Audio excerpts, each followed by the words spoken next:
always there.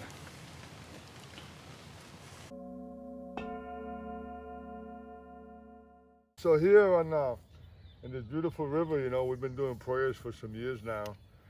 And I always feel like when you do prayers, the animals, they respond to that, you know. And nature comes and works with you in your prayers. So we have a cross there, and there's a dark spot on that tree over there, that we have an eagle neighbor that's living among us. So every now and then we get a glimpse of him and comes around. So we do, when you pray and you call the medicine, when we call the medicine of our two-legged, four-legged creepers and crawlers, they come and they help us with the prayer, and they help us to preserve and continue to work with the ecosystem, including the beavers that are all over here, building their little dams. We have salamanders here. We have amazing woodpeckers here. So nature is its full beauty here. And here at Blossomdale Sanctuary, that's what we want, that word, sanctuary, is really important. And because when you have a sanctuary, you're protecting your natural environment. And that's what we're doing here. And we want to bring this water back to flow in the river and the streams and all the natural waterways. This land here is the Lenape land. This land here, the Lenape native indigenous people of this land, of this area, lived here for a very long time and had their farms and their natural way of watering and bringing the water down to the fields for their corn and all the different food that they would grow. And we have here those ancestors, those spirit guides that help us on this land, you know. So they're here, you know, they're here, and it's a very peaceful place, and we have an eagle nest right there. That little dark spot over there. And Hankatu.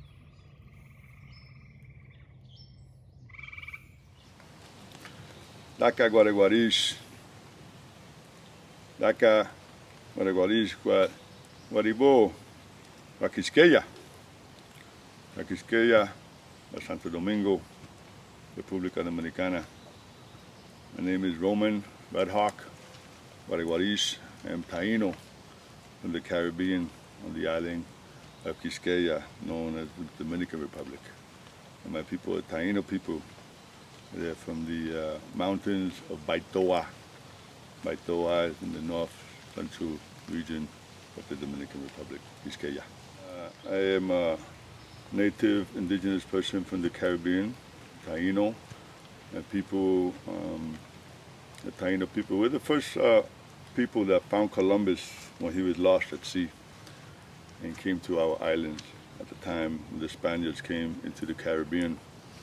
So we're the first indigenous people of contact with what they call the New World, the people from that side.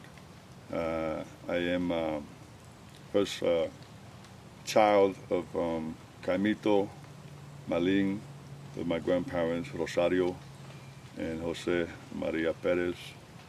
And I am one of 10 children. Born in the Dominican Republic, all but one. Came here to the United States when I was 5 years old, back in 1967. And today I'm a spiritual leader and cacique, which is chief of Maishiti Yucayeque Taino, following the traditions of my ancestors and the medicine ways of my ancestors, in particular on my mother's side from my grandfather, Caimito, and my grandmother, Maling. The Taino people from the Caribbean, the first people that we dealt with how can I put this in the term?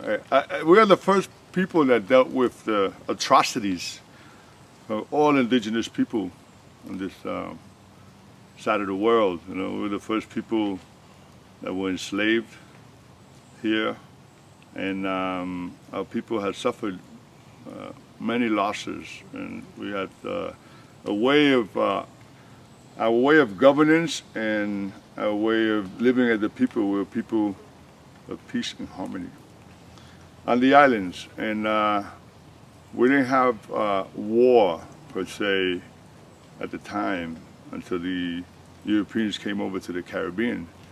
And along with everything that they brought, such as diseases and smallpox and many other diseases that came with them, and the atrocities of our people, they tried to eliminate us. But we are here today. We were written out of history. We were the first native people that were written out of history from the census back in the 1500s, where they slowly started writing us off. But today, through DNA studies and through the continuation of oral tradition and medicine, you know, we are here pretty much alive today.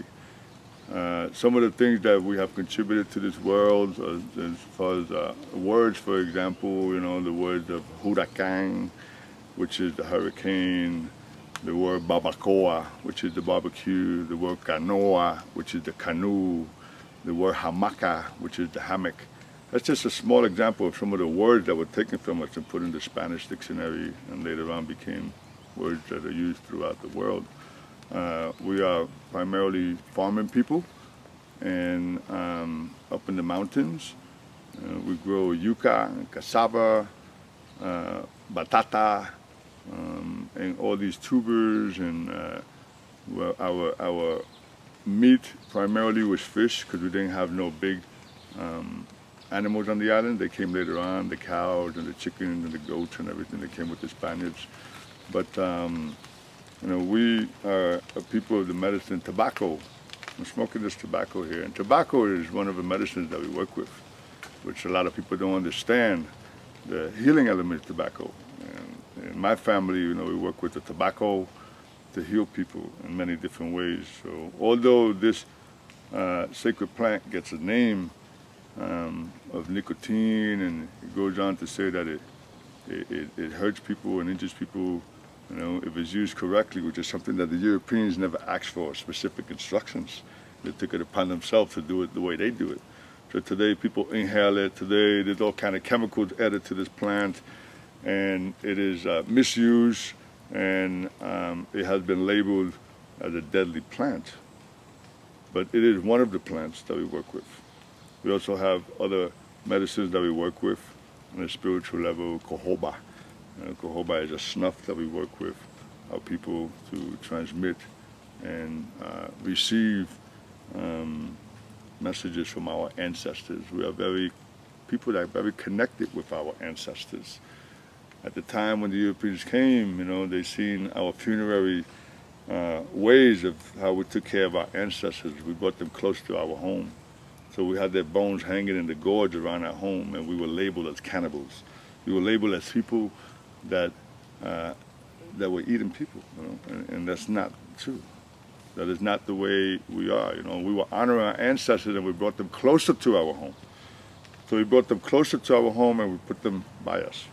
And that's ways of our Taino on a spiritual level. You know, we're very connected with ancestral lineage, and connection is very important. So, like, for example, in the name of in my island, you know, we say our names in our tradition. So if I were to say my name full, my name is Roman de Jesus de Rosario de Carmen Peras Canela. You know, so it's long, right? So because we honor all the matrilineal lineages, we honor all the women and the ancestors of where we came from. So when we say those names, we're honoring all our ancestors. So as a spiritual leader here of the communities here, my Taino community and the communities that I work with, I help people to have the consciousness of finding their medicine, of finding their teachings through maybe their culture, you know. So what I do is work with people on putting them through the sweat lodge ceremony, the sweat lodge behind me, and also through vision quest ceremonies.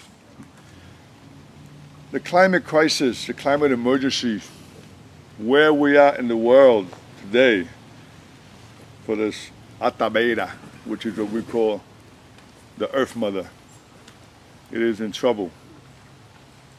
We have many things happening throughout the world, in different parts of the world. And as human beings, we need to pay really close attention for this great teaching that is happening. And in the crisis, there is a lot of loss of land, loss of lives, loss of animals, and through the fires that are happening all over in South America and Australia and Africa. And here, the fires that are happening here. You know? So then also there is the water, which is really important, because water is life. Without water, we have no life, and our waters are in trouble. Our waters are in trouble with the pipelines and putting this oil, the black snake, as one of my leaders call it, the black snake that's going throughout all the lands. And they're leaking and they're breaking and they're causing more damage to the water. Those things are things that are doing much damage. On the ground, the earth, polluting and dumping of chemicals and all these things onto our earth.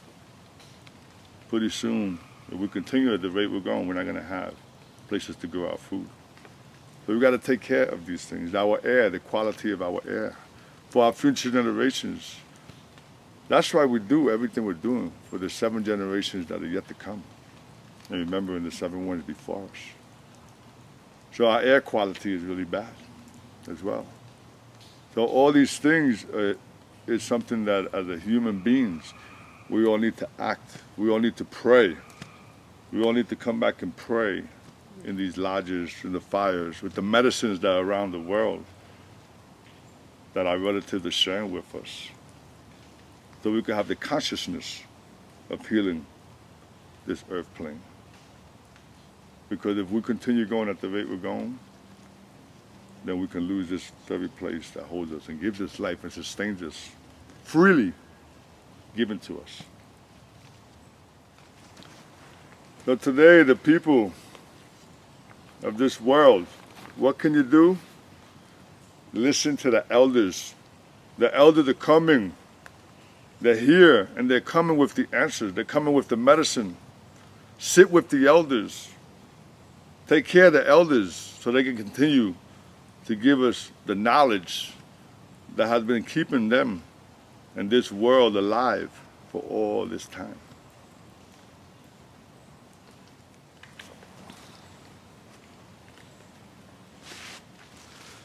Yokahu bagwa marokoti, arako el aroko el, itiba kahubaba, bayamanako, atabeira, guawara, gua oroko, oroko, gua atabeira, boa boa gua Susana, maboya wa, yuki yuhang, yaya hang, bushika, Ihisibi Wawara. Earth Mother, grandfathers, the ancient ones, the keepers of the fires and the water. We ask you to bring a healing. We ask you to bring the medicine. We ask you to please listen to the children and listen to us, to help us, how we can help you, to help us, to help you, to help us. Hang hang katu.